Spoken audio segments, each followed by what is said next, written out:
আগে শুনছেন বাবু, আপনি কি গোপাল দাদা? আগে হ্যাঁ, আমি গোপাল। বলুন কি দরকার। আমি পাশের গ্রাম থেকে এসেছি। গ্রামে তো আপনার অনেক নাম ডাক শুনি।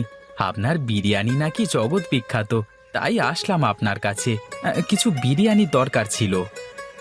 হ্যাঁ হ্যাঁ, তা কবে লাগবে, কি বিরিয়ানি লাগবে, কটা সময় লাগবে, কতটুকু লাগবে সব বলে যান। সময় মতো পৌঁছে দেব, ঠিক আছে? আপনি কি কি বিরিয়ানি তৈরি করতে পারেন আমাকে একটু বলুন তো শুনি।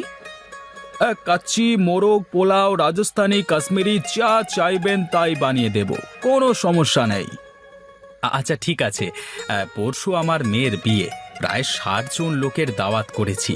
সবার জন্য বিরিয়ানি তৈরি করতে হবে। আচ্ছা ঠিক আছে, সে বানিয়ে দেব, কিন্তু কি বিরিয়ানি বানাবো সেটা তো বললেন না।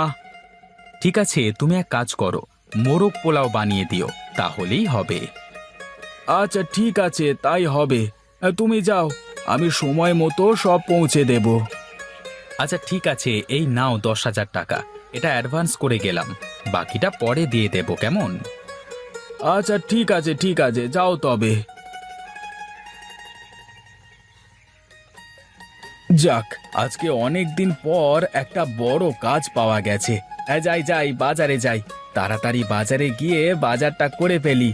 গিন্নি, ও গিন্নি, কোথায় গো? বাজারের ব্যাগটা একটু নিয়ে বাইরে এসো দেখি।